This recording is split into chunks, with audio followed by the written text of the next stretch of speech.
At gusto kong i-share sa inyo ang isang kaisipan at ito ay patungkol, may kinalaman pa rin sa dugo ng ating Panginoon. Well, para sa atin ng mga tinubos, hindi tayo magsasawang pag-usapan ang dugo. Amen. Dahilan sa dugo ng Panginoon ay tayo ay nakapanumbalik, na-redeem tayo. Dahilan ng ransom ay ang dugo ng ating Panginoon. Ang plan of redemption, kagaya ng sinasabi ko kanina, ang plan of redemption ay it will not become possible without the shedding of the blood. Ito lamang ang pinaka-main core ng tinatawag na redemption. Kaya sabi ng book of Hebrews na binasa natin kanina, without the shedding of the blood, there is no forgiveness. And if there's no forgiveness, kung walang kapatawaran, walang makakabalik sa Diyos. At kung walang kapatawaran, ang direksyon ng tao ay papunta sa destruction, papunta sa kapahamakan. So, yan ang simple na kaisipan na pinapakita ng banal na kasulatan. Kaya nga, yung sinabi ng John chapter 3, He gave or He sent His only begotten Son upang ang sino man ay hindi mapahamak. Dahilan ito ang direksyon. Book of Hebrews or Book of Romans chapter 5 verse 18, kung di magkamali, doon ay pinakita na meron ng judgment sa lahat ng tao. So kung baga pa sa verdict ng judge, pinalo niya na ang kanyang martilyo sa mesa at ang sinasabi, tayo ay guilty. At dahil tayo ay guilty, tayo ay papunta sa kaparusahan at kapahamakan. But, sabi ng Book of Ephesians chapter 2, but, verse 4, God is rich in mercy. Thank you for the but. Narinig ko ang isang mga ngaral, thank you for the but. Dahil lang kung wala yung but na yun, we are heading to destruction. Tayo sandaling tumayo at tayo ay magbasa ng kasulatan hango sa Hebrews chapter 12 at ang verse ay 24. So dito sa verse na ito, sabi ng verse 24, and to Jesus, the mediator of a new covenant, and to the sprinkled blood, which speaks better than the blood of Abel. And to Jesus, the mediator of a new covenant, and to the sprinkled blood, which speaks better than the blood of Abel. Tayo manalangin. Mapagpalang Diyos, muli nagpapasalamat kami sa panahong ito na binigay sa amin at ang maliit na gampanin na aming ginagawa, isang maliit na sakripisyo, Panginoon, na aming ginagawa sa araw nito. Dalangin namin yung tanggapin, Lord God, ang sacrifices of praise, ang sacrifices, Lord, na ginagawa ng iyong mga anak. Maliit man, O Diyos, ay yung hindi lalagpasan yung papahalagahan, Panginoon. At Lord God, dalangin ko na ang blessing mo, Lord, ay yung igawad sa bawat isa sa amin. Hindi lamang sa amin na narito, but sa katawan ng aming Panginoon. Sa iyong katawan, Lord, sa kalipunan ng iglesia sa lugar na ito. Sa mga kapatiran na bagamat hindi namin sila kasama, pero Lord, ang benefits ng iyong biyaya ay tatagos hanggang sa bawat isa sa kanila. Dahilan, tinuruan mo kami na hindi maging makasarili, Panginoon. Dahilan, sabi ng iyong mga salita, ikaw, bagamat ikaw ay mayaman, ikaw ay nagpakadukha alang-alang sa bawat isa sa amin. Hindi mo tiningnan ang iyong sarili, hindi mo inari na meron kang pagkapantay, hallelujah, sa mataas na kalalagayan, kundi bagkus hinubad mo ito alang-alang sa bawat isa sa amin. At ganon din naman ang aming prayer, Lord, ng benepisyo ng blessing mo sa bawat isa ay maabot, Lord, ang bawat bahagi at himaymay ng katawan.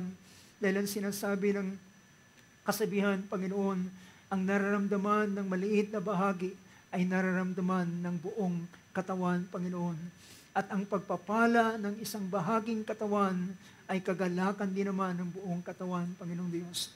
Lord, yan ang aming dalangin at sa oras na ito, as we pray na ang maliit na mensahe, Lord, na aming pag-uusapan, hallelujah, iyong i-bless sa oras na ito, Panginoon, at ikaw ang magdala ng kalakasan at patuloy na liwanag sa aming mga puso at isipan sa aming paglilingkod sa iyo, Panginoon, sa isang malinaw na direksyon, O Lord God, na iyong gagawin para sa bawat isa sa amin.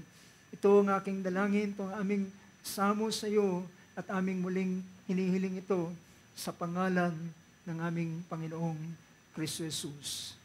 Amen and amen. Natin magsabi amen? Amen. Praise God, mga po tayo.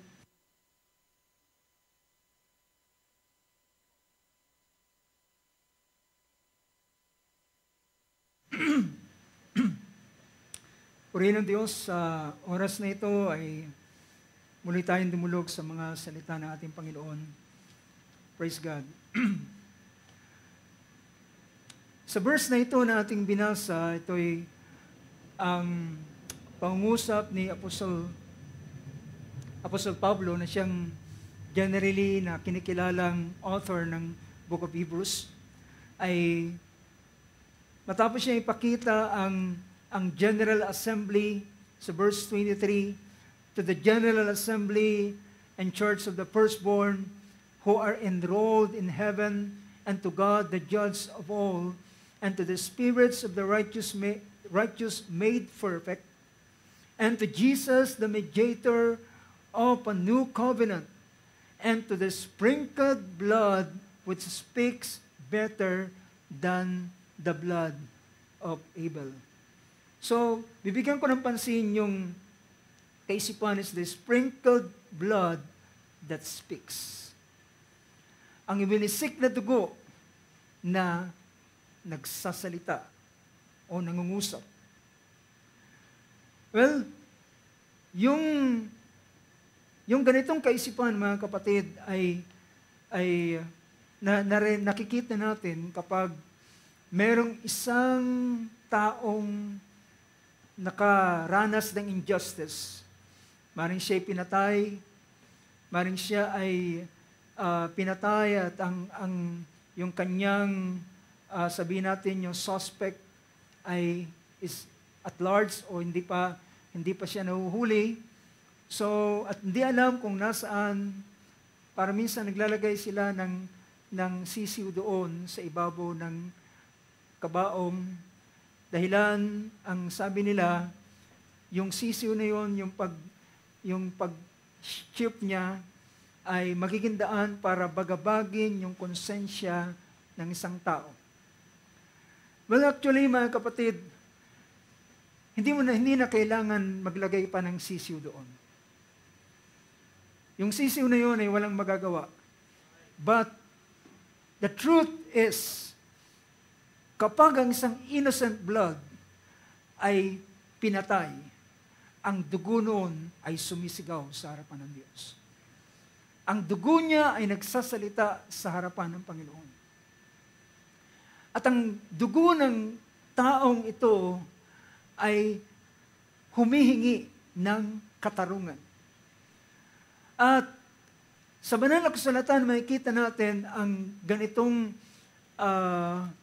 figure na pinakita ni Paul, dahilan kinuha niya yung pangyayari kay Abel. And we know the story of Cain and Abel. Habang sila ay pinanganak at in the process of time, ay alam natin, ang dalawang lalaking ito, ang dalawang anak na ito na si Cain at si Abel, sila ay twin, pero hindi sila magkapareho ng tatay. So we know ang mystery ng bagay na yan. Meron sila ay kambal, iisang womb ang kanilang pinagmulan, at sa magkasunod na sila ay pinanganak, pero meron silang magkaibang tatay. Ito'y si Adan at ang serpente. So, at dito sa pangyayaring ito, as the process of time habang sila ay lumalaki, ay nagpasimulang nag-alay si Cain ng handog sa Diyos. At ang handog na ito ay kinuha ni Cain mula doon dahil siya ay isang farmer. Kumuha siya ng mga first class na mga prutas, marahil gulay, mga bunga ng punong kahoy na kanyang inipon. Gumawa siya ng magandang altar at kanyang inilagay yung kanyang offering. Ngunit, hindi tinanggap ng Diyos ang kanyang offering. At si Abel naman ay naghandog sa Diyos, at ang kanyang ginawa, kinuhang handog ay ang panganay ng isa sa kanyang tupa.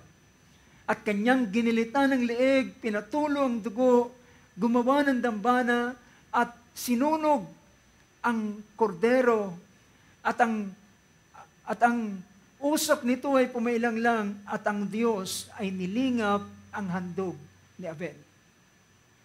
So, bakit hindi nilingap ng Diyos ang handog ni Cain? Dahilan ang kanyang paghahandog ay walang kinalaman sa tinatawag na kasalanan na nagawa ng tao. Dahilan ang Diyos ay meron siyang isang bagay na inilagay para ang tao ay magkaroon ng fellowship uli sa Diyos, ay ang inilagay ng Panginoon ay walang iba kundi ang dugo.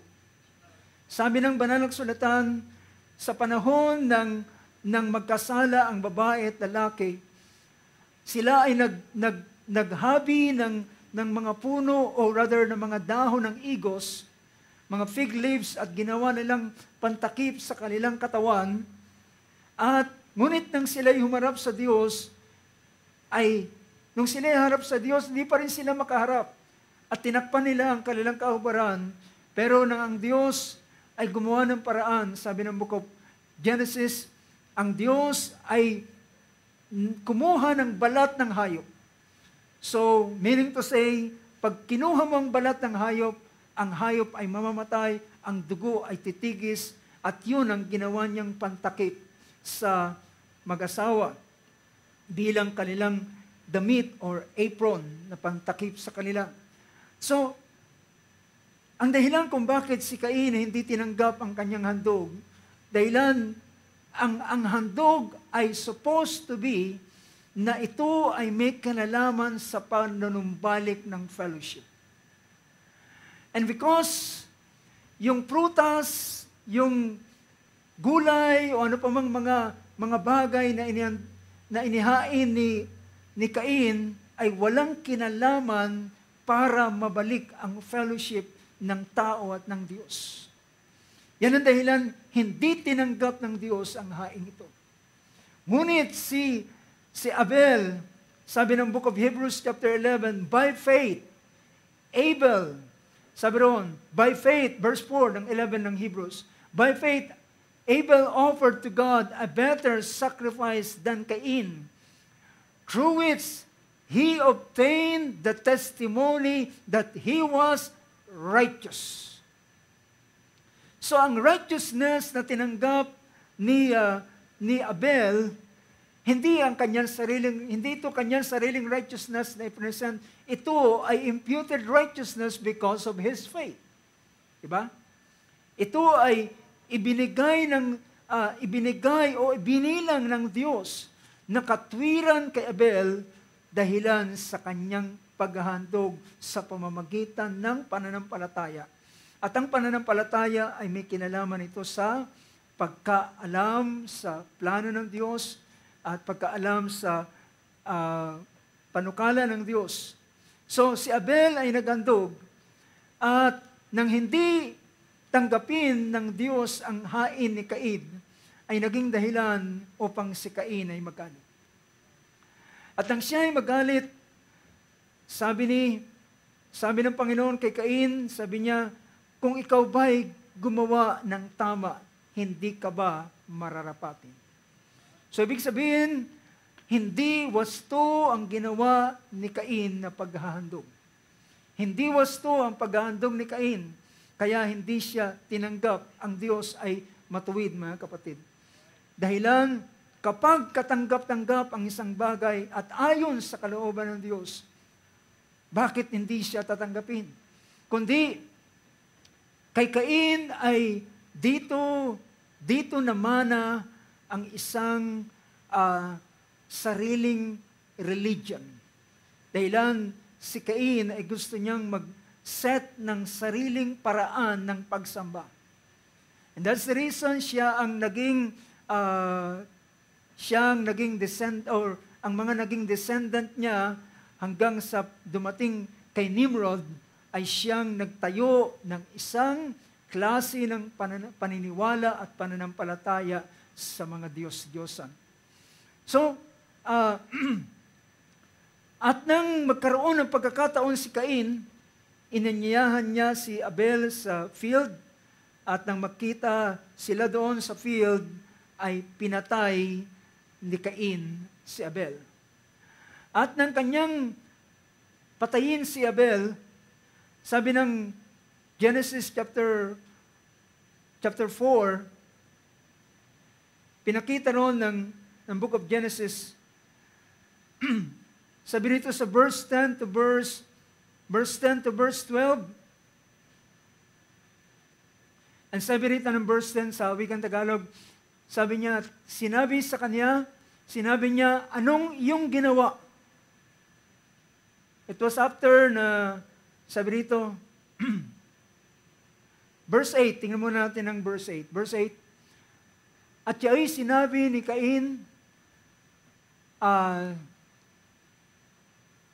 at nangyari nang sila'y nasa parang ay nagtindig si Cain laban kay Abel at na kanyang kapatid at siya'y kanyang pinatay. And next verse, sabi rito, at sinabi ng Panginoon kay Cain, saan naroon si Abel na iyong kapatid? At sinabi niya, aywan ko, ako ba'y tagapagbantay ng aking kapatid? At sabi ng verse 10, ang sinabi niya, anong inyong ginawa? Anong iyong ginawa? Ang tinig ng dugo ng iyong kapatid ay dumadaing sa akin mula sa lupa. So, ibig sabihin, ang isang injustice na naranasan ng isang tao, at kapag ang kanyang dugo ay ibinuhos, dahilan at siya'y innocent sa bagay nito, at hindi siya marapat para sa ganitong kaparusahan, then ang kanyang dugo ay sumisigaw at nagsasalita at humihingi ng hustisya. Humihingi siya ng vengeance, ng paghihiganti. So, ang dugo ni Abel ay nangungusap at humihingi ng katanungan. Sa malimit, lagi nating nakikita ang ganitong mga pangyayari. Minsan, justice for so-and-so, naglalagay sila ng banner, ano tawag dito, katarungan para kay ganito. Ngunit mga kapatid, ang mga taong yan ay kahit sila ay hindi maglagay ng ganitong bagay, ang mismong dugo ng taong yon ay humihingi ng katarungan sa harapan ng Diyos. Especially if the blood is innocent. Kapag ang dugo ay isang inosente, well, yan ang dahilan mga kapatid, kahit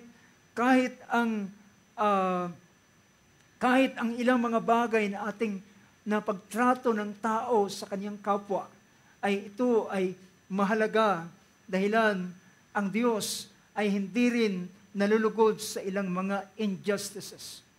At ang Diyos ay, siya ay lumilingap sa ganitong bagay. So, pagkatapos ng ganitong pangyayari, so sabi rito ng verse na yan natin binasa, "What have you done? The voice of your brother's blood is crying to me from the ground." Ang tinig ng dugo ng iyong kapatid na naibuhos doon sa lugar kung saan siya pinaslang, kung saan tumigis ang dugo, mula doon ay sumisigaw sa harapan ng Panginoon. And in fact, alam nyo, pinapakita ng banal na kasulatan na yung dugong tumigis ng isang inosenteng tao na hindi dapat siya mamatay sa ganitong bagay, pati ang lupa ay naapektuhan. Makikita niyo yan sa susunod na pangusap ng verse 11. So sabi dito ng verse 11, "Now," sabi ng Panginoon kay Cain, "Now you are cursed from the ground, which has opened its mouth to receive your brother's blood from your hand." Basahin natin. Sabi riyan, "At ngayon sinumpa ka sa lupa na siyang nagbuka ng bibig na tumanggap sa iyong kamay ng dugo ng iyong kapatid." At ang sumunod na talata ay nagsabing, "Sa pagbubukid mo ng lupa, ay di na ibibigay mula ngayon sa iyo ang kanyang lakas. Ikaw ay magiging palaboy at hampas lupa sa lupa." So pinapakita rito na kahit ang lupa ay nakakasama sa kalumbayan ng ganitong bagay. Na kahit ang kanyang produce o yung kanyang bunga ay hindi na magbibigay ng magandang ani dahilan sa isang innocent blood na ibinuhos. So makikita natin bakit ang lupa ay nangyayari ang ganitong bagay. Ito'y dahilan sa mga dugo na ibubuhos ng mga inosenteng mga tao. At di na tayo magtataka bakit ang lupa ay nasa ganitong bagay.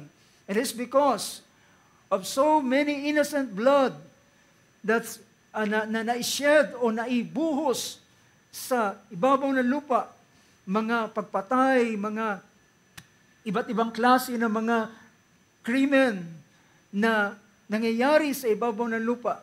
So sa ganung paraan, ang pinakasukdulan na pwedeng gawin ng Diyos ay kagaya ng ginawa niya doon sa panahon ni Noah, ang hatulan, ang sanlibutan. So makikita natin mga kapatid, yung injustice na naranasan ni Abel, ay ang kanyang dugo ay sumisigaw sa harapan ng Diyos at siya ay humingi ng katarungan at nagsasalita sa harapan ng Panginoon. At yung lupa ay apektado, nagkaroon ng curse. Ang lupa ay naapektuhan ng curse dahilan doon sa dugo ng isang innocent na si Abel. Kaya sabi rito ng sumunod na talata na babasahin natin, so, makikita natin na even blessing is withheld.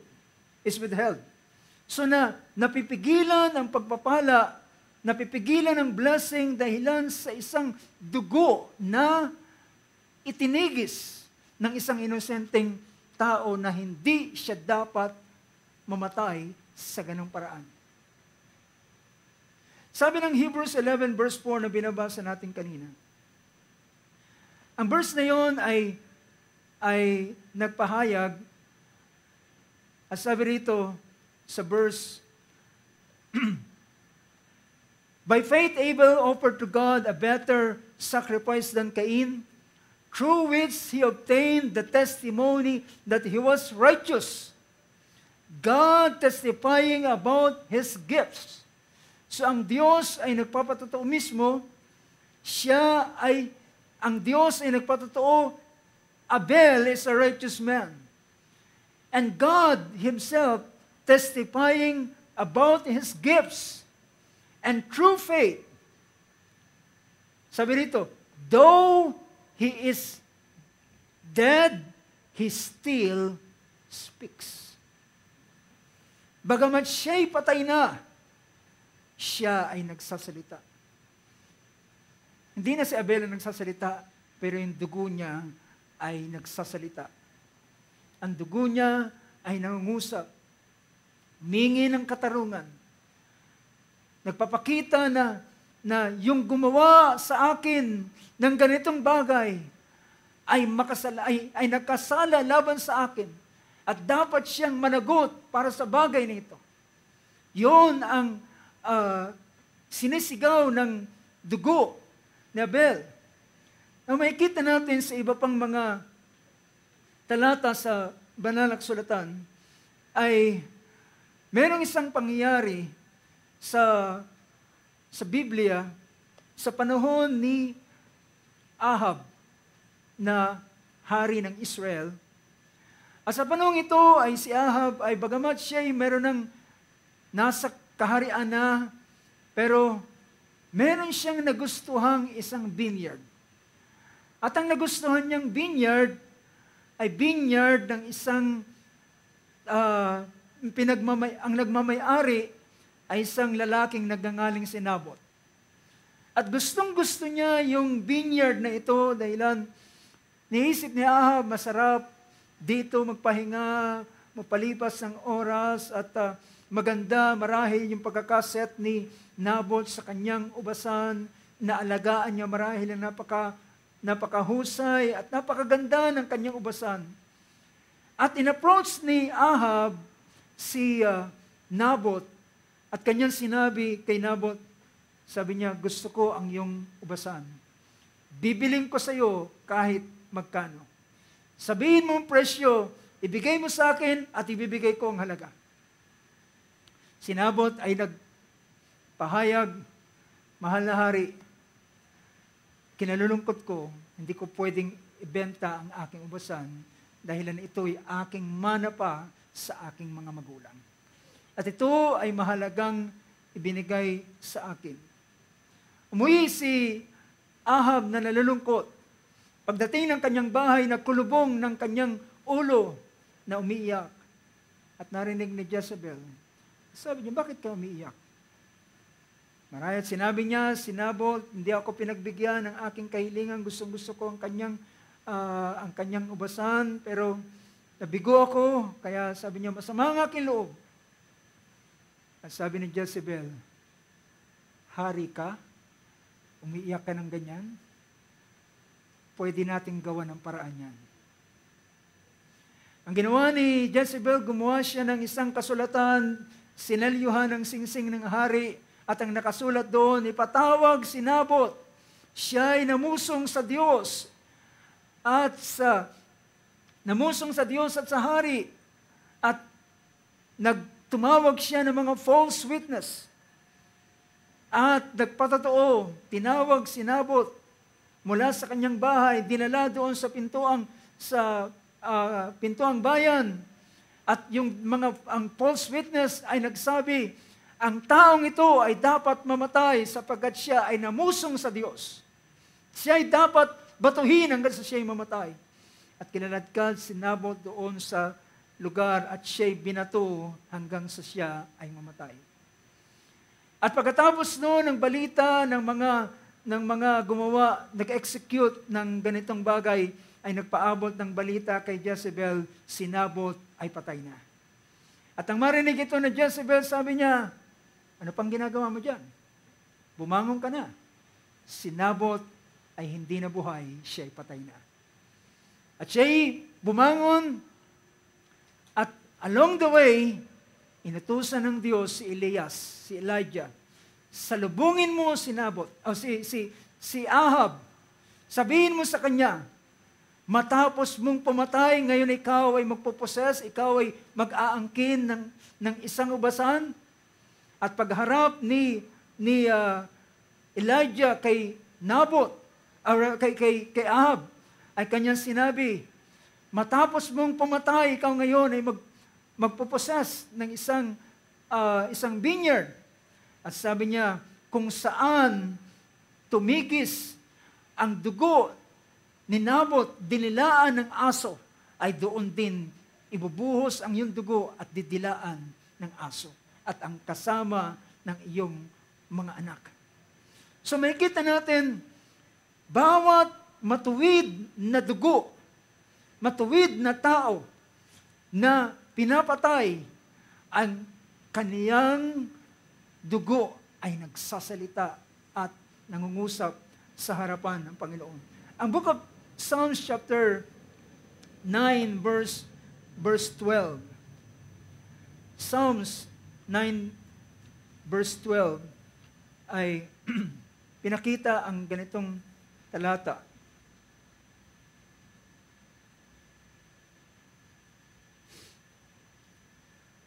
Sabi rito ng verse na yan, Psalms 9:12.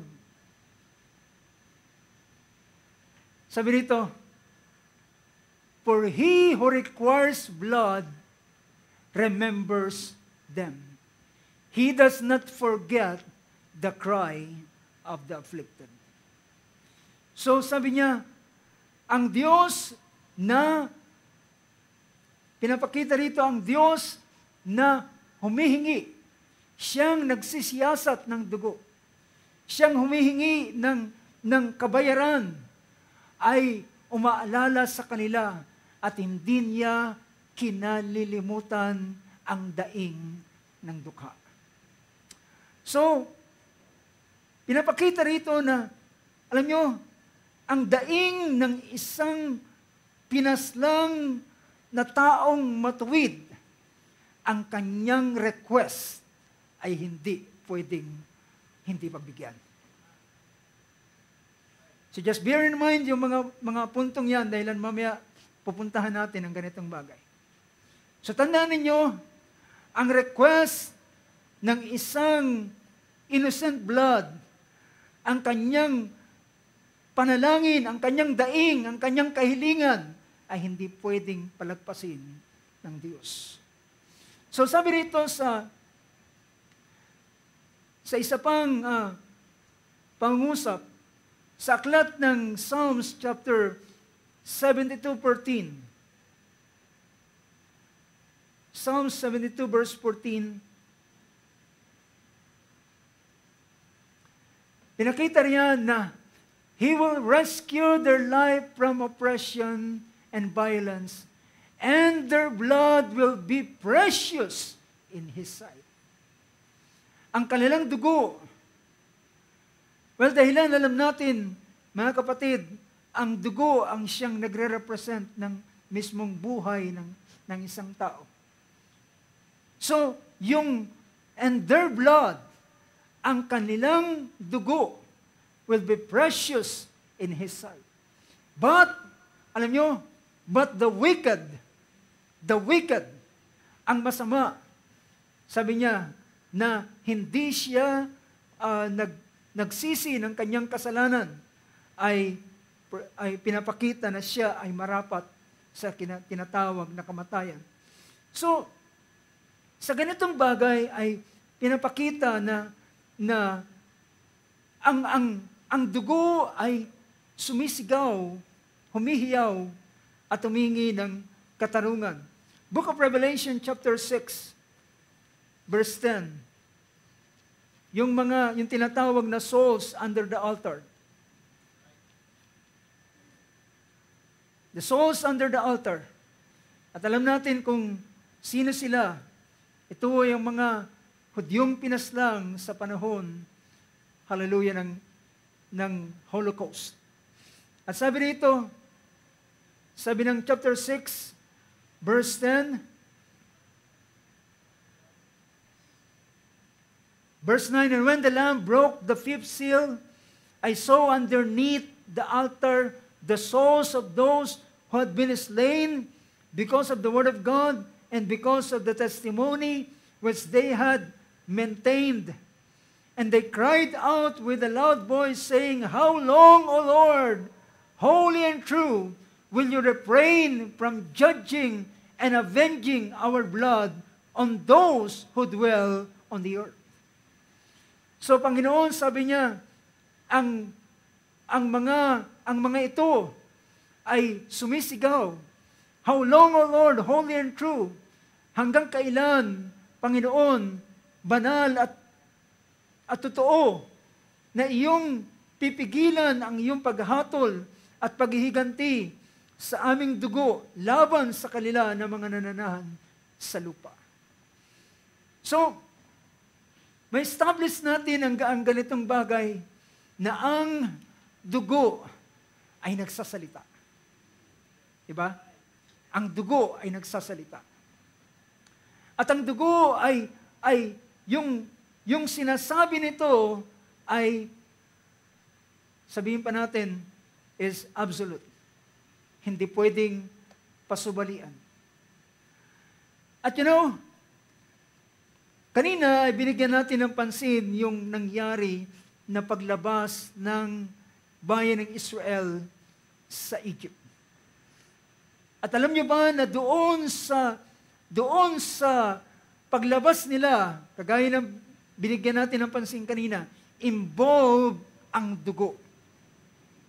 And although it is just the blood of an animal, ito'y dugo lamang ng isang hayop. Pero, mga kapatid, ang dugo doon ang dugong ito ay dugo ng isang kordero. Hindi ito dugo ng manok, hindi ito dugo ng aso o ano pa mang klase. Dahilan, may mga hayop na ginagamit ang Diyos as a symbol para sa tinatawag na pagbabayad ng halaga. At ang kordero ay isa sa ginagamit bukod sa baka at kambing. Ang kordero ay siyang inilagay ng Panginoon para sa Israel upang sila, sa araw na sila ay aalis, sabi niya, sa 10 araw ng buwan ng Nisan, ay kukuha kayo ng isang kordero para sa sambahayan, at aalagaan ninyo hanggang 14th day, at pagkagat ng dilim at sunset, on the 15th, ay kakatayin nila, isasahod ang dugo, at yung dugo na kanyang isasahod, ay kukuha sila ng hisap, yun ay isang klase ng halaman na nakikita lamang sa tabing daan. Kukuha sila at yung dugo na nasa basin ay isasawsaw nila, didip nila doon sa basin na naroon ng dugo at kanilang i-sprinkled doon sa 2 hamba ng pintuan at doon sa itaas ng pintuan. At sabi ng ating Panginoon, sapagkat sa gabing ito, ako'y daraan sa buong Egypt. At sabi niya, at kapag nakita ko ang dugo, lalagpasan ko ang bahay niyan. Bakit? Dahilan yung dugo ay nagsasalita. The blood speaks. Dahilan hindi ito pwedeng gayahin ng Egypt, ng mga Egyptian. Hindi sila basta pwedeng kumuha ng dugo, nilagyan ng dugo, lagay din tayo ng dugo. Pero, ito'y unknown sa kanila. It is a mystery sa kanila. Mystery ito sa mga Egyptian. Dahilan, hindi nila alam bakit ang mga Israel na ito ay naaligaga at mula nung napansin ko, nangunguha sila ng kordero, inaalagaan nila. At ngayon ay pinatay nila at binabahira nila ng dugo yung kanilang mga pintuan. Anong nangyayari sa kanila? Anong nangyayari sa kanila? Marahil ay siraan sila ng bait. But they don't know the mystery behind of that blood. Hindi nila alam ang mystery behind. At ang hiwagang ito ay pinahayag ng Diyos kay Moses at nirelay sa bayan ng Israel, ganito ang bagay na inyong gagawin. Kung gusto ninyo na makaligtas ang inyong panganay, at walang panganay na mamatay, at walang destroyer na makapasok sa inyong bahay, ganito ang inyong gawin. Well, mga kapatid, pag ang dugo ay nailagay doon sa pintuan, doon sa dalawang hamba, at doon sa taas ng pintuan, mga kapatid, ang dugong yun ay nagsasalita na nagsasabi, hallelujah, sinunod nila ang ordinance na ibinigay mo sa kanila. They get the point? Yung dugong yun ay hindi yun basta ipinahid sa kagustuhan nila. Sabay-sabay nilang kinuha on the 10th day. Pagdating ng 14th day, hindi sila kagad kinatay. Nag-antay sila pagkagat ng paglubog ng araw at paglubog ng araw, sabay-sabay nilang kinatay, sabay-sabay nilang isinahod ang dugo at kanilang inilagay sa kanilang mga pinto. Ang dugong yon ay magsasalita na nagsasabi, ang bahay na ito at ang tumitira dito ay sinunod ang lahat na instruction na yung binigay sa kanila. It speaks. The blood speaks. At nagsasabi, hindi sila dapat mamatay dahilan sila ay sumunod sa instruction na ibinigay ng Diyos sa kanila. At kapag dumating ang destroyer, sasabihin ng dugo, pass. Ang dugo ay magsasalita, magsasabi, pass. Hindi ka pwedeng pumasok dito. Lumagpas ka sa akin dahilan ang tao sa lugar na ito ay binayaran ng dugo. Oh, Jesus. The blood speaks.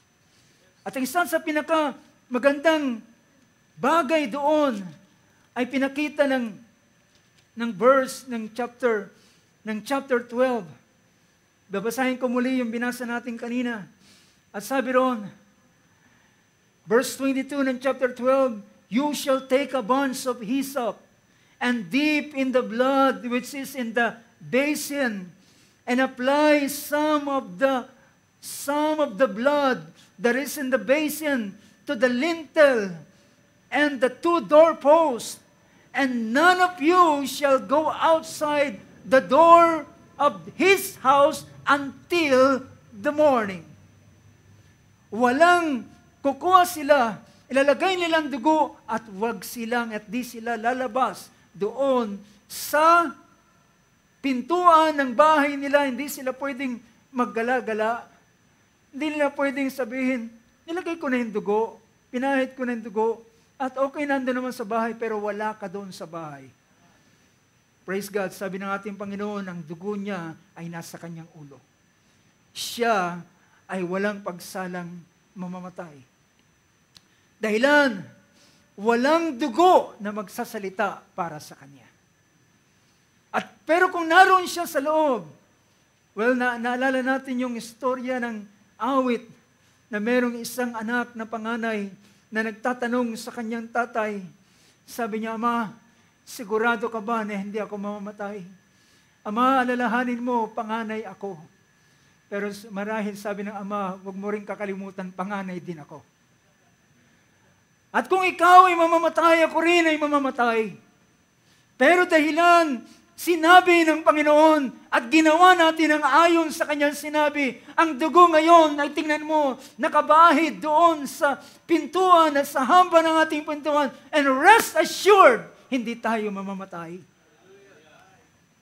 Tiyakin mo, tinitiyak ko sa iyo dahilan ginawa natin ang sinabi ng Panginoon. At dumating ang hating gabi at nakarinig sila ng hiyawan, pero sa loob ng tahanan ng bawat merong dugo ay nilagpasan ng destroyer. And the Lord will pass through to smite the Egyptians.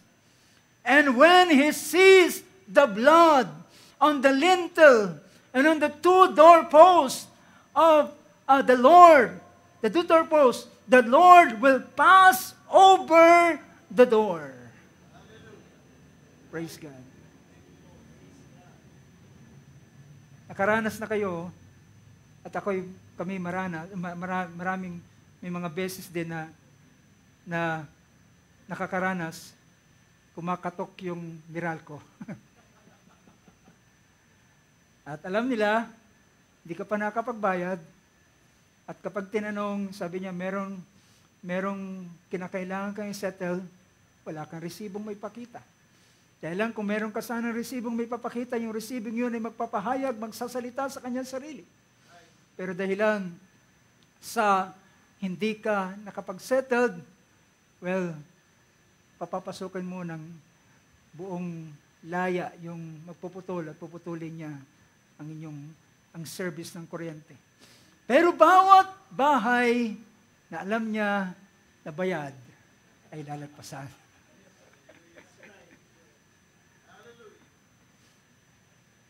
Pero mga kapatid, sabi rito, the Lord will pass over the door and will not allow the destroyer to come into your house to smite you.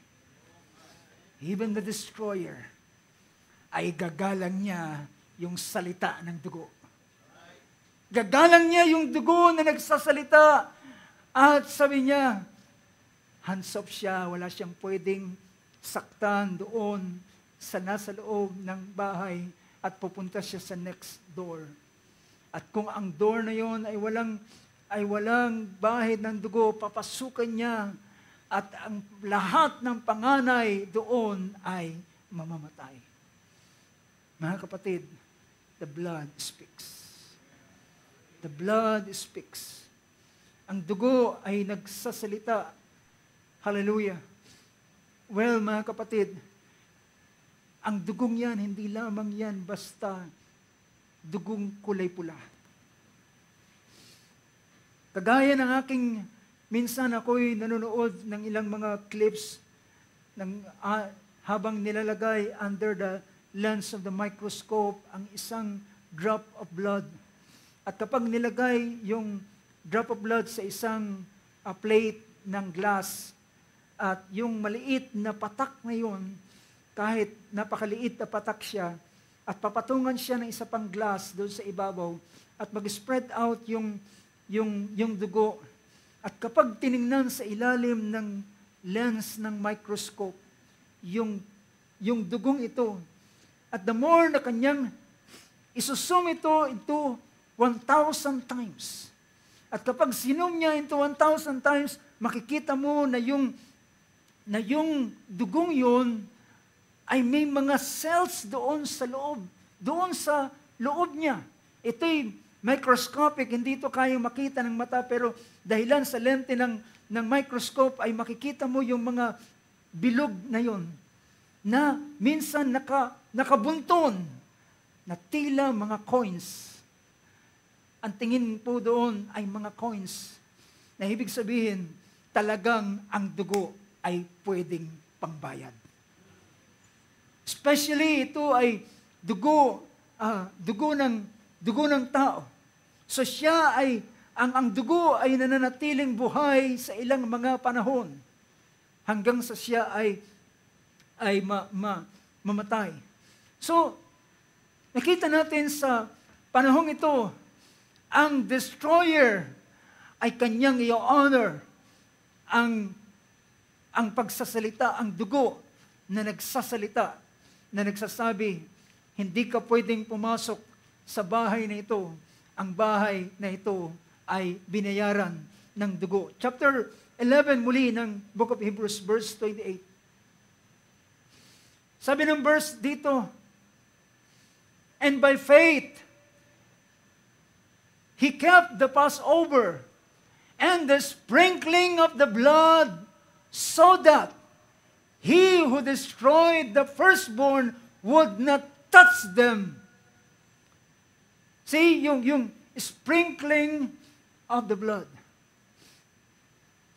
You know, ang dugo kapag ito ay winiwisik, ito ay hindi ito ginagawa sa ibang paraan. Usually, kapag ang dugo ay winiwisik, ito ay pagpapakita ng covenant. Pagpapakita ito ng tinatawag na tipan. Merong isang pangyayari sa buhay ng lingkod ng Diyos. Kung titingnan natin ang Genesis chapter 22 verse 13.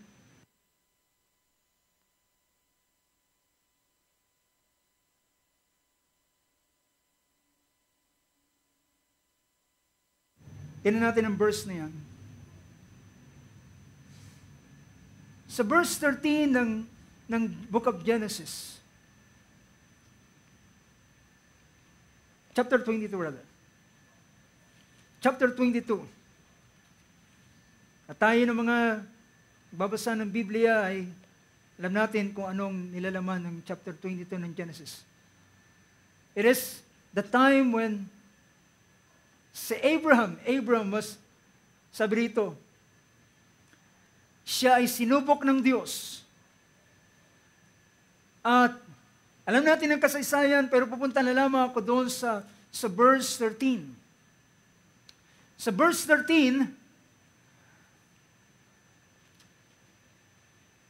bago ang verse 13, verse 7 in chapter 22, Isaac spoke to Abraham, his father, and said, "My father." And he said, "Here I am, my son." And he said, "Behold the fire and the wood, but where is the lamb for the burnt offering?" Sabi niya, sa wikang Tagalog, sabi niya, "Ama, nasaan ang handog? Narito ang apoy, narito ang panggatong, narito, ngunit nasaan ang kordero para sa handog na susunugin?" At sabi ni Abraham, sabi niya, "God will provide for himself the lamb for the burnt offering, my son." Well, not knowing. Pero si Abraham, he said it by faith. He declared it by faith. Pinangusap niya ito. Sabi niya, God will provide for himself the lamb for the burnt offering. God will provide for himself the lamb for the burnt offering, my son. So the two of them walk on together. Then they came to the place of which God had told him. Nang dumating sila, tinayo ni Abraham ang altar, inilagay ang kahoy, at ginapos si Isaac, at inilagay siya sa ibabaw ng mga kahoy. At sa puntong ito ay kanyang iuunat ang kanyang kamay upang gilitan ang liig. Then usually, ito ang ginagawa sa kordero na ginigilitan ang liig. Tinatali at kinakatay. Abraham stretched out, inunat niya ang kanyang kamay at kinuha ang patalim para paslangin ang kanyang anak.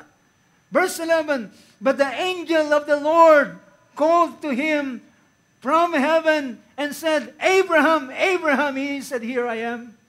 Narito ako.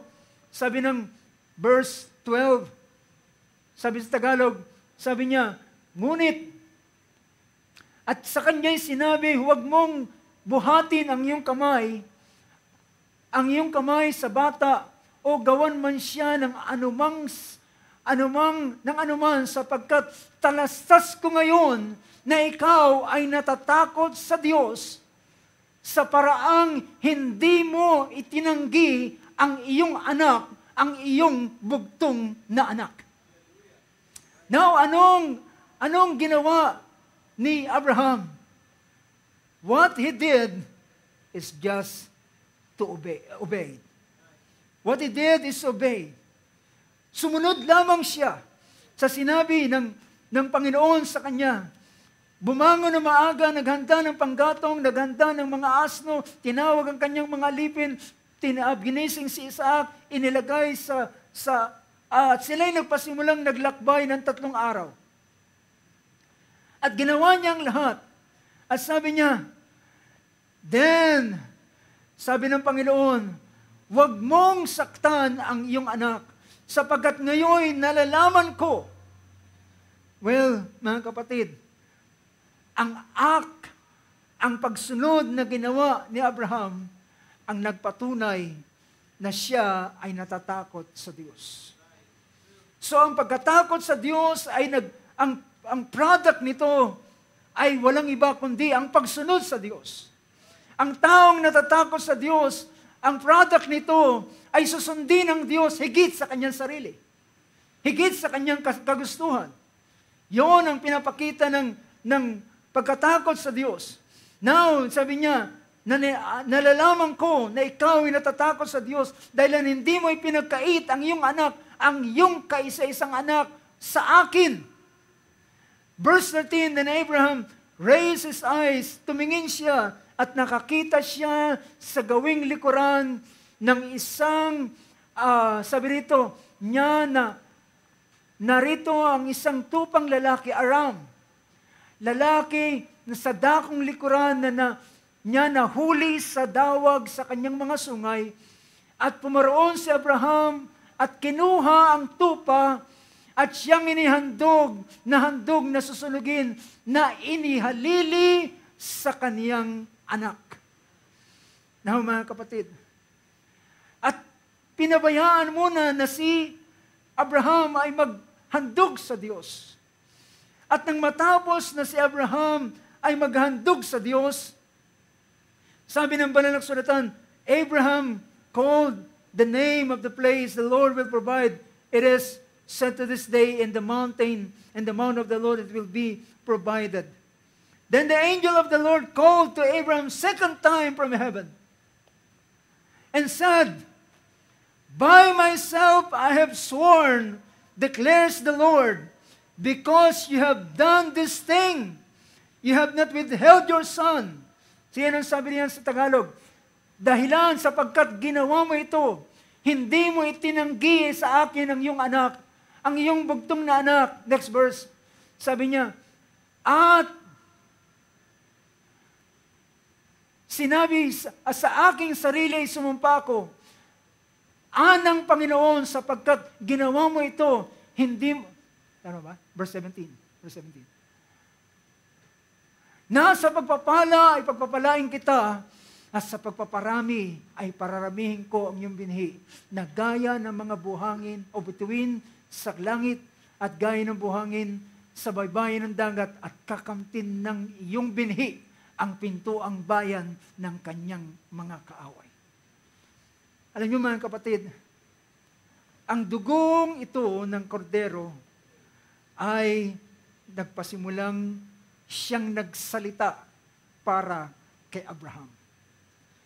Na ang korderong ito ay produkto siya ng pagsunod ni Abraham sa lahat ng inutos ng Diyos. Do you get my point? Dahilan kung si Abraham ay nagdala ng kordero sa kanyang sarili, ang korderong yun, ang dugo nun ay sisigaw at sasabihin, hindi totoo ang pagsunod ni Abraham. Do you get my point? Pero dahilan yung korderong yun ay naroon mismo. Ang kordero ay naroon sa lugar na doon na ito ay provided ng Diyos. This lamb is God's provided, na ibinigay sa Kanya, na nakaipit ang Kanyang sanga doon sa dawag, at siyang kinuha niya, at pinaslang ang kordero, ang ram na ito, ang lalaking tupa. Siyang lalaking tupa ay naglalarawan sa ating Panginoong Hesus. So ang lalaking tupang ito, nang tumigis ang kanyang dugo, praise God, ang dugo ng korderong ito ay nagsasalita na nagsasabi, sinunod ni Abraham ang lahat ng tinig. Salita na yung sinabi sa kanya. This blood speaks for Abraham. The blood of the sacrifice speaks for Abraham.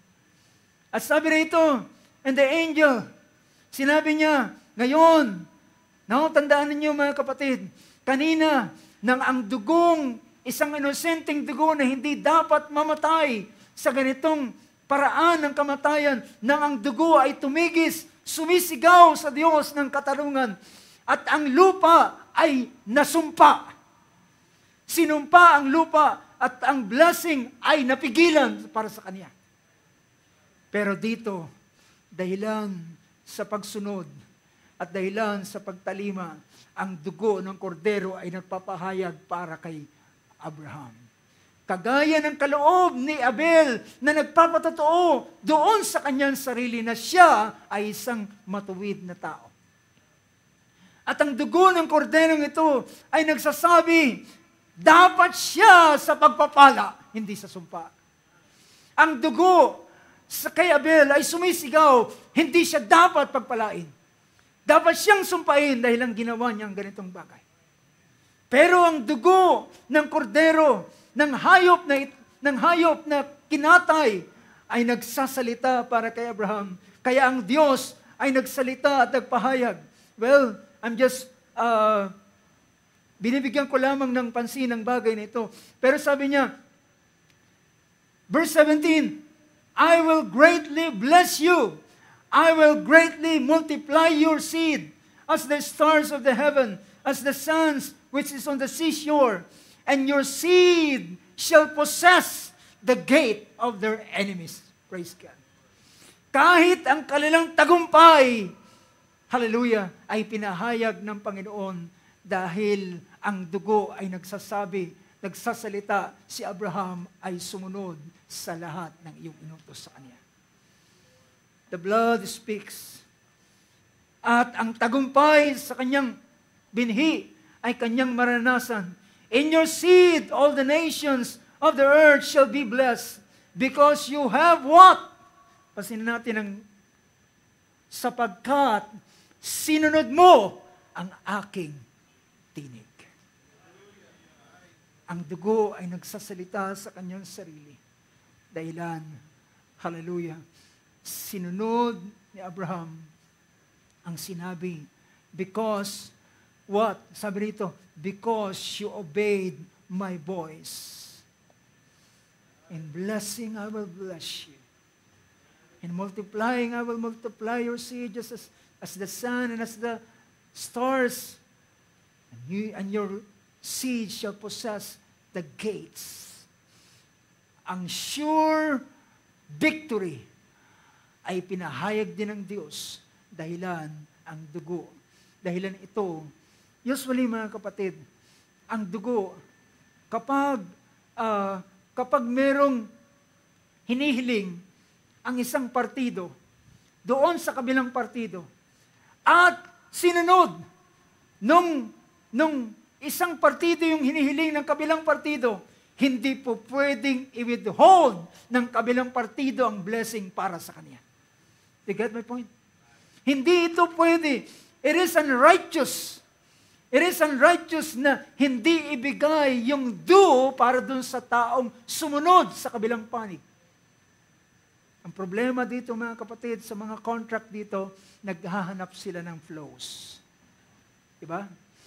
Kapag ang insurance, mabilis kang makapag-apply ng insurance, mabilis kang tanggapin ng insurance, yung pera mo na hinuhulog mo ay mabilis nilang tinatanggap, pero sa panahon na ng claim, sisiyasatin nila ang lahat ng mga bagay. At sinabi niya, nagkulang ka rito.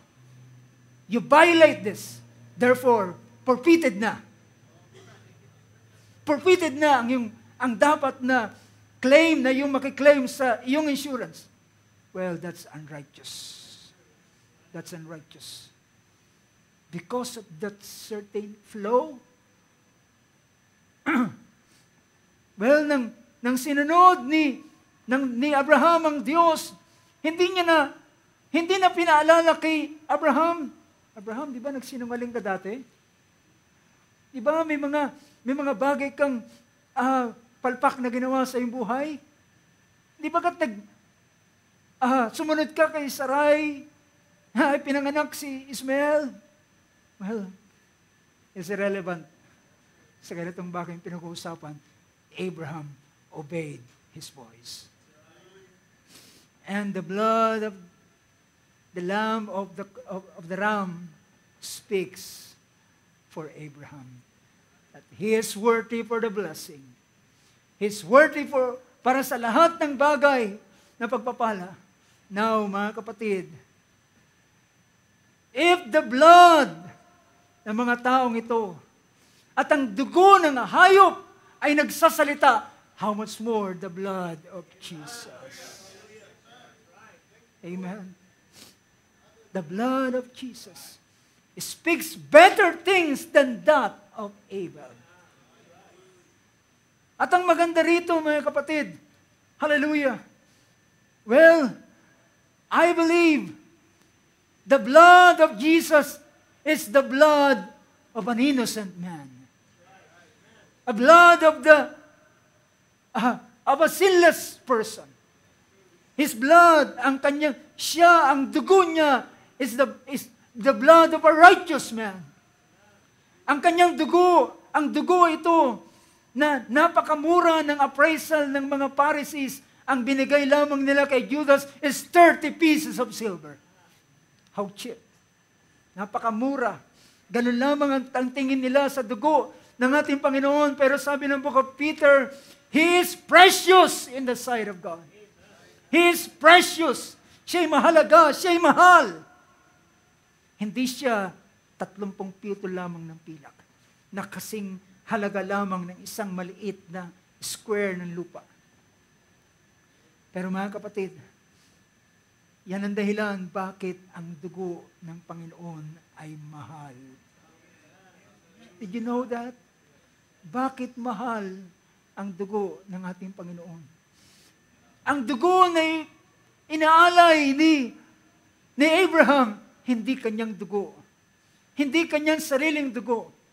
Ito'y dugo ng iba, dugo ng hayop. But God honor the blood of this ram. Habang siya nagsasalita, siya ay dapat para sa blessing. But Christ, mga kapatid, hallelujah, siya ay dumating sa ibabaw ng sanlibutan. Hindi lamang siya basta innocent man. Hindi lamang siya basta innocent. Siya ay sinless. He bypassed the natural birth ng mga tao. Nilagpasan niya, hindi siya dumaan sa ordinaryong pag-aasawa ng lalaki at babae. Isang birhen ang kinuha ng Panginoon at mula sa dalaging ito, siya ay nililiman ng Espiritu Santo at sa pamamagitan ng kapangyarihan ng kaitaasan ay pinanganak ang isang banal na bagay, sabi ng banal na salita, na siya ay tinawag na Jesus. Hallelujah. At sa kapanganakan ng ating Panginoon, ang anghel sa isang kalangitan ay nagbubunyi at nagsasabi, Joy to the world! Because this day ay pinanganak sa inyo sa siyudad ni David, sa lugar ng Bethlehem, ang Kristo ang tagapagligtas, ang Panginoon. At paglipas ng panahon, sabi ng banal na kasulatan, for your sake, I sanctify myself. For their sake, para sa atin, para sa inyo at sa akin, ay inihiwalay niya ang kanyang sarili, pinabanal niya. Ibig sabihin, sinet apart. Hindi siya katulad ng ordinaryong bata na naglalaro. Siya ay 12 anyos nandoon sa gawain ng kanyang ama.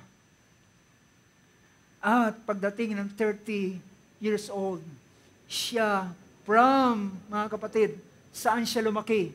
Sa Nazareth. Sa Nazareth siya lumaki, doon siya, from his yearly, pumupunta sila sa Jerusalem, pero lumaki si Jesus sa Nazareth. At kung titingnan nyo ang mapa, mga kapatid, ang Nazareth or Galilee ay nasa upper part ng Israel. Ang Jerusalem ay nasa southern part. At si Jesus at the age of 30 years old, hindi siya nag-stay doon sa Nazareth. Na hindi niya sinabi na Kung ako'y tinawag ng Diyos para sa ganitong bagay, pupunta rito si Juan Bautista. But,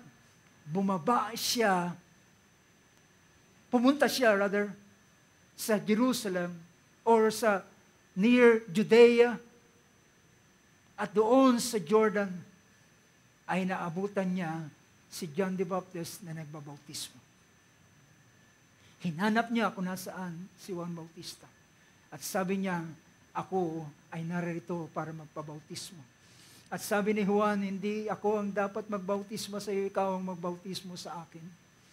Dahilan, he sensed in his spirit that this is the Holy Ghost baptizer. Hallelujah. Pero sabi ni John, o sabi ng ating Panginoon, far be it, or let it be, pahintulutan mo sa araw na ito, sapagkat ito ang kinakailangan para gawin ang lahat ng katwiran ng Diyos. From his birth, up to the start of his ministry, hanggang sa lahat ng panahon, sabi niya, my food is to do the will of Him that sent me and to finish His work.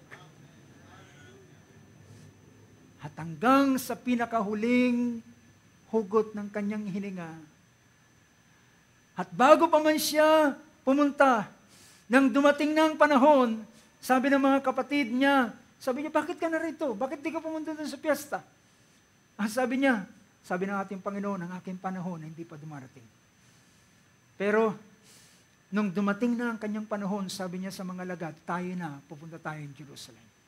Dahilan, ang anak ng tao ay bibigay sa mga matatanda, sa mga Pariseo, siya ay papahirapan, siya ay hampasin, at siya ay pahirapan, at siya ay papatayin. Ngunit sa ikatlong araw, siya ay mababangon sa mga patay.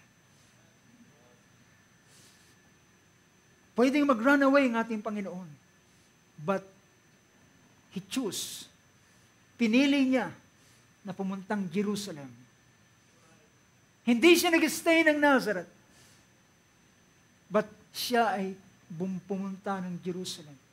At doon sa Jerusalem, doon siya nagpahuli. At doon niya ibinigay ang kanyang buhay. And as the verse na binasa natin kanina, nang siya ay pinarusahan, nang siya ay tumanggap ng mga suffering, halos hindi makilala ang itsura ng ating Panginoon. Now, mga kapatid, ang ating Panginoon is a walking fountain of the blood. Habang naglalakad siya mula sa ulo hanggang sa kanyang bahagi ng kanyang katawan, dahilan, mga kapatid, alam nyo, ano ba ang inyong ibig sabihin? Ano ba ang inyong pag-unawa sa stripes? Masyadong mababaw ang salitang stripes para sa atin. Ang stripes ay parang latay na hinampas at pag nagmarka, nag-violet, yun ang parang stripes or minsan latay sa Tagalog natin.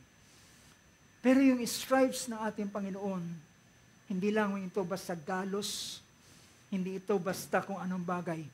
It is an open flesh. It is an open flesh. Dahilan yung skirts na ginagamit ay meron itong mga bakal at matatalim na metal doon sa dulo niya. At paghampas sa kanya, kakapit ito sa laman at kapag hinila. And that's the reason Jesus, kagaya ng isang awit, there is a fountain filled with blood that groans from Emmanuel's pain. Jesus is a walking fountain of blood. But ang buong kanyang dugo ay tinigis doon mismo. Doon sa cross. At sa huling sandali ng kanyang buhay ay sinabi, sumigaw siya at sinabi, it is finished. Alam nyo, ito ay pagre-report, kagaya ng pagre-report ng isang servant sa kanyang master, na kanyang sinasabi, It is finished. Meron itong napakagandang Greek word na pinapakita. It is finished. Pinapakita niya sa kanyang Panginoon, sa kanyang Master, lahat ng sinasabi mo ay aking ginawa. And when He breathed His last and gave up the ghost, sabi ng banal na kasulatan, ang langit ay nagdilim. Praise God. Nagkaroon ng eclipse ng araw na yun.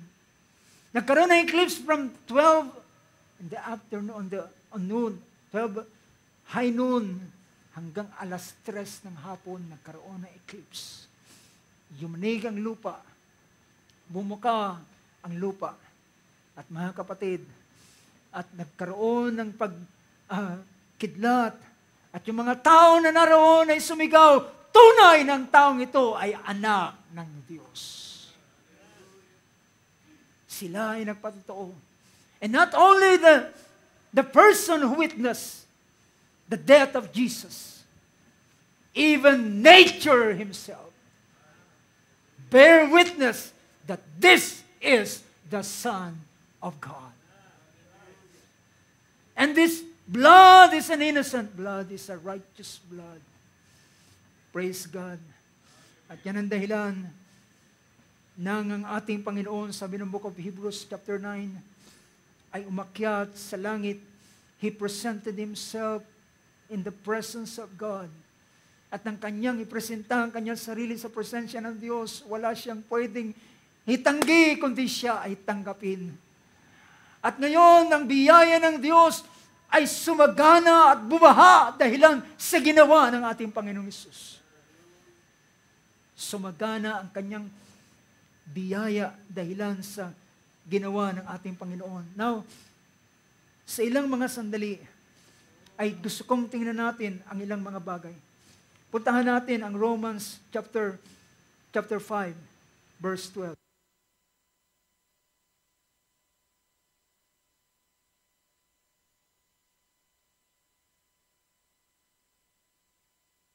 Praise the Lord. Shall we say, praise the Lord? Praise the Lord. Romans chapter 5, verse 12.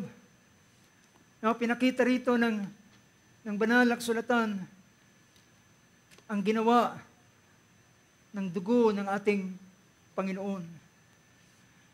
At sabi rito ng bahaging ito, sa verse 12 ay pinakita ang pagpasok ng kasalanan dahilan sa isang tao.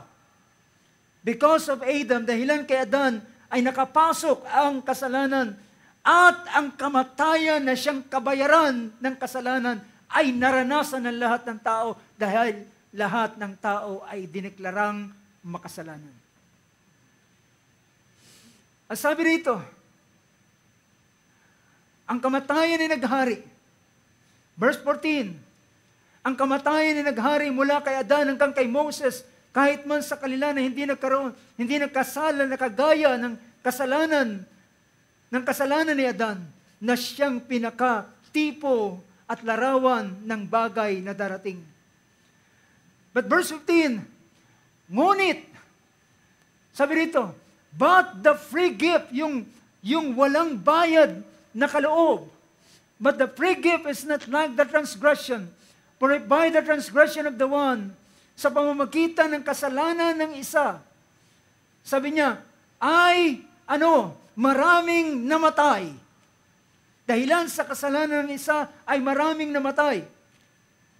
Higit pa sa rito, mas more, sabi niya, ang biyaya ng Diyos at ang kaloob ng biyaya ng isang taong si Jesucristo ay sumasagana para sa marami. Alam nyo, ang dugo ng ating Panginoon ang nag-revert ng lahat ng mga bagay. Ibinalik niya, parang ni-rewind, ni-revert.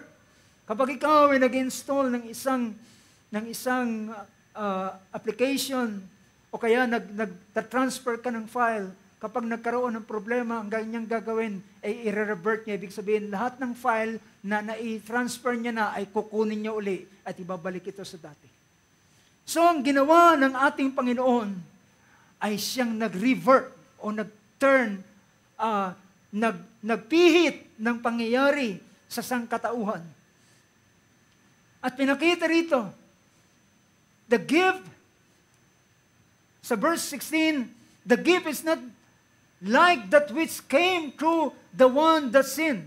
Ang kaloob ay hindi kagaya, hindi siya gaya sa wikang Tagalog. Sabi niya, ang kaloob ay hindi gaya na nangyari sa pamamagitan ng isang nagkasala sapagkat ang kahatulan ay dumating sa isa sa pagdurusa, datapot ang kaloob na walang bayad ay dumating sa maraming pagsuway sa ikaaaring ganap. Ang isang pagsunod na ginawa ng ating Panginoon, kinocompile na lang ito o pinag-iisa na lang na tinawag na isang pagsunod ng kanyang iyalay ang kanyang buhay. Pero alam natin yung law of sacrifice. So rito ay pinakita na ang bawat isa ngayon, ang ating Panginoon, ang kanyang dugo ay naibuhos. Ang kanyang dugo ngayon ay sumisigaw. Ang kanyang dugo ay nagsasalita, hindi para humingi ng katarungan, kundi nagsasalita para magbigay ng kapatawaran sa sino man na mananampalataya sa Kanya. Siya ngayon ay nagsasalita, not asking for vengeance. Dahilan, mga kapatid, yes, He is an innocent blood. Pero ito ang tawag dito ng Book of Acts chapter 2. Acts chapter 2 na pinakita ng banal na kasulatan. Pinakita roon yung salitang by the predetermined counsel and foreknowledge of God. Ibig sabihin, ang ating Panginoon, ang kanyang kamatayan ay nakatalaga na. Mamamatay siya sa ganitong paraan. Ito ang dapat na kamatayan na kanyang maranasan. So therefore, nang mangyari yon, mga kapatid, ngayon ang dugo niya ay sumisigaw hindi ng katarungan, kundi ng, hallelujah, kapatawaran, justification, forgiveness sa bawat isa na mga maniniwala at tatanggap ng dugong ito. Praise God. Now, mga kapatid, kung ngayon, kung ang dugo ay na ating tinanggap, naniniwala ba tayo na tinanggap natin ang dugo, mga kapatid? Ang dugo ay ang papapakita, hindi ang literal na dugo ang ating tinanggap. Ang sinabi ng ating Panginoon, sabi ni Pedro, magsisi kayo at magbautismo ang bawat isa sa inyo sa ikapagpapatawad ng inyong kasalanan at tatanggapin ninyo ang kaloob, the gift of the Holy Spirit. Tatanggapin nyo ang kaloob ng Espiritu dahilan ito ang buhay na naroon sa dugo. Amen. Ang buhay na naroon sa dugo ay dumating sa iyo. Now, ngayon, ang dugo ay inappropriate natin o inapply natin sa ating sarili. At ang pag-apply na ito ng dugo ng ating Panginoon, hallelujah, dahilan ang bawat, sabi ng chapter 5, verse 32 ng Book of Acts, ay pinakita ang ganitong pahayag. Sabi niya, verse 32, we are witnesses of these things, and so is the Holy Spirit whom God has given to those who obey Him. Pag ikaw ay sumunod, in the sense na ikaw ay sumampalataya kay Kristo at nagpabautismo sa tubig sa pangalan ng ating Panginoon, and then ikaw ay nag-obey, ikaw ay sumunod, then ang Espiritu ay ibibigay sa iyo as a witness dahilan sumunod ka sa kanyang mga salita. At ngayon, ang banal na Espiritu ay magiging tatak sa iyo.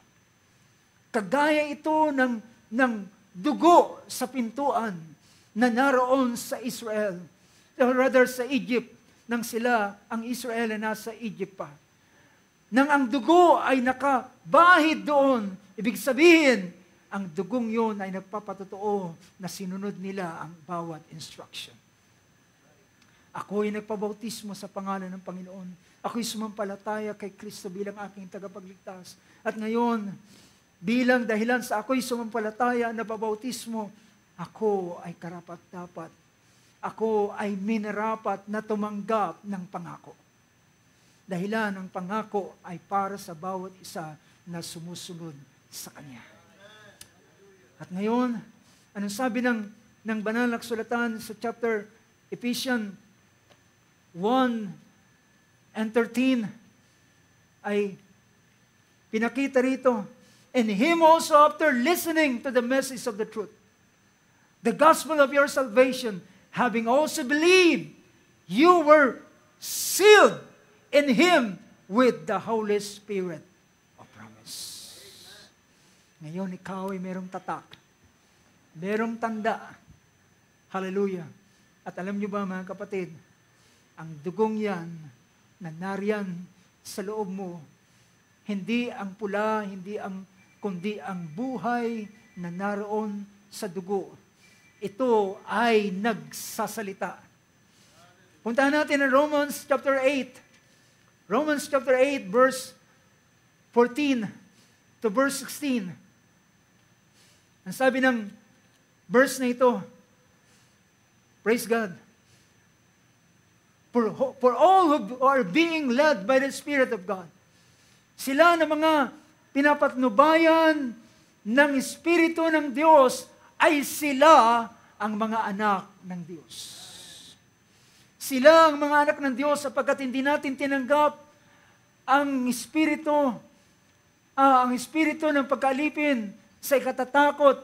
Dapat tinanggap natin ang Espiritu ng pagkukupkop na dahil dito'y sumisigaw tayo, Abba, Ama. Well, mga kapatid, alam niyo ba, hindi ikaw ang sumisigaw niyan. Ang nagbubunsod sa iyo para sumigaw ay ang banal na Espiritu na nasa loob mo. Ang dugo na nagsasalita sa kanyang sarili. Ang dugo na nagsasalita. Ang dugo, dahilan ng dugo, hindi lamang pula, kundi ang dugo ay merong buhay. Ang dugo ng hayop ay hindi pwedeng bumalik sa tao, dahilan ito'y dugo ng hayop. Pero ang dugo ng ating Panginoon, ito'y dugo, hallelujah, na kanya ang buhay na ito ay ibinigay at ang buhay na yon ay dumating at siya ang sumisigaw, aking Ama. Praise God. The Spirit Himself testifies with our spirit that we are the children of God.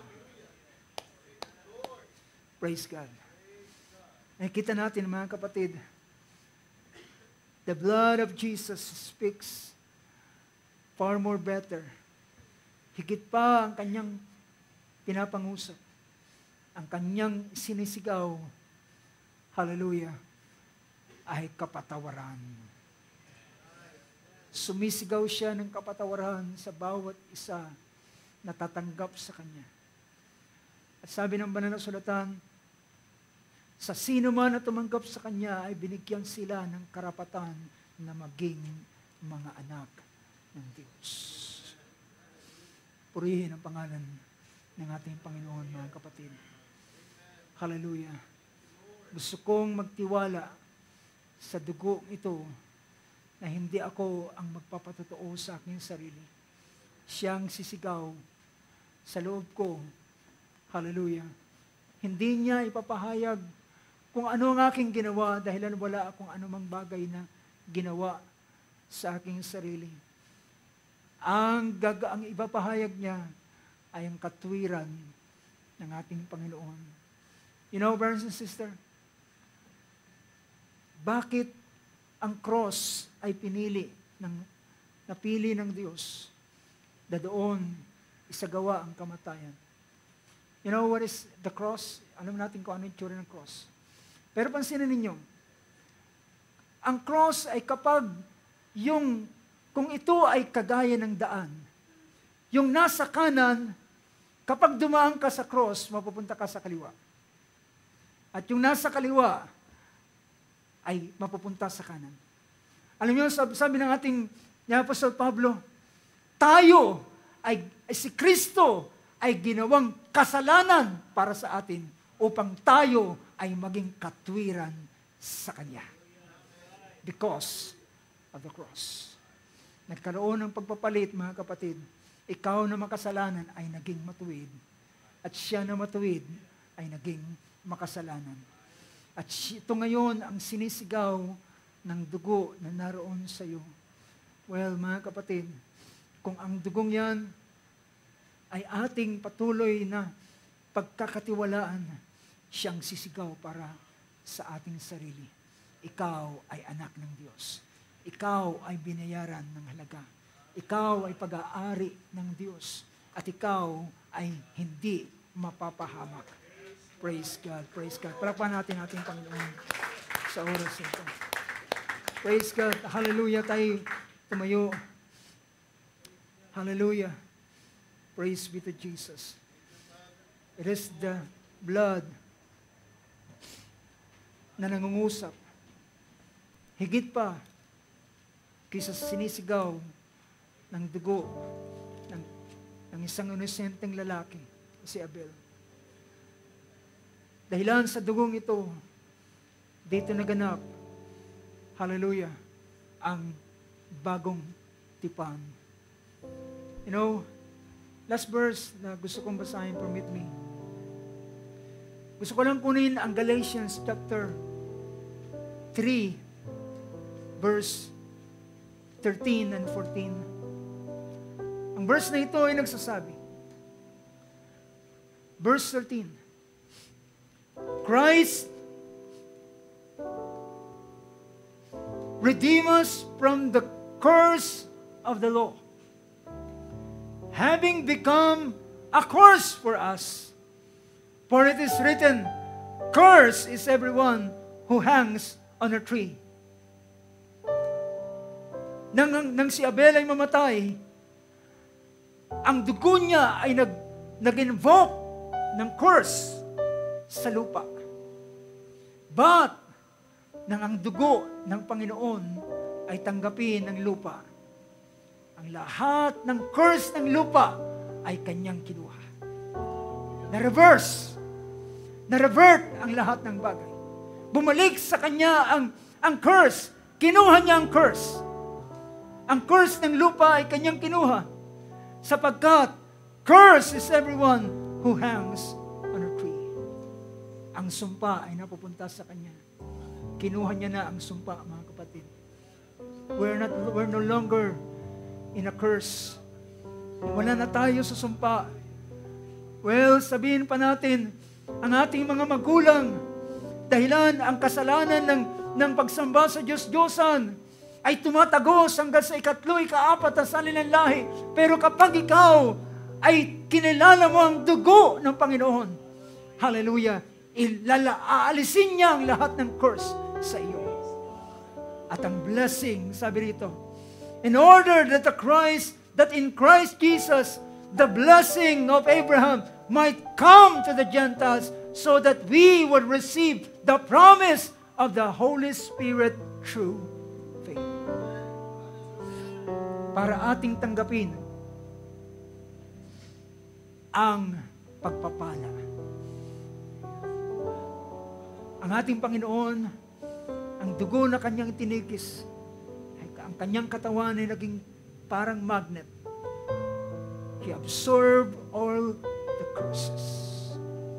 At dinala niya sa kanyang katawan at doon sa krus.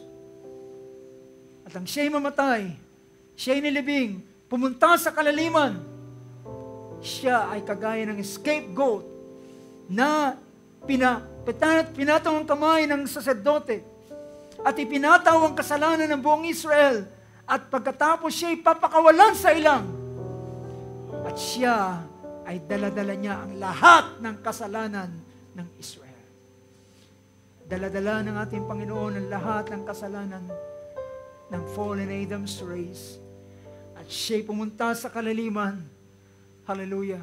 Dahil doon ang galing at kanyang sinundo ang mga banal mula doon sa Hades. Now, mga kapatid, hallelujah. Ang kanyang dugo ay nagsasalita higit pa sa lahat. Praise God. Hallelujah. Praise God.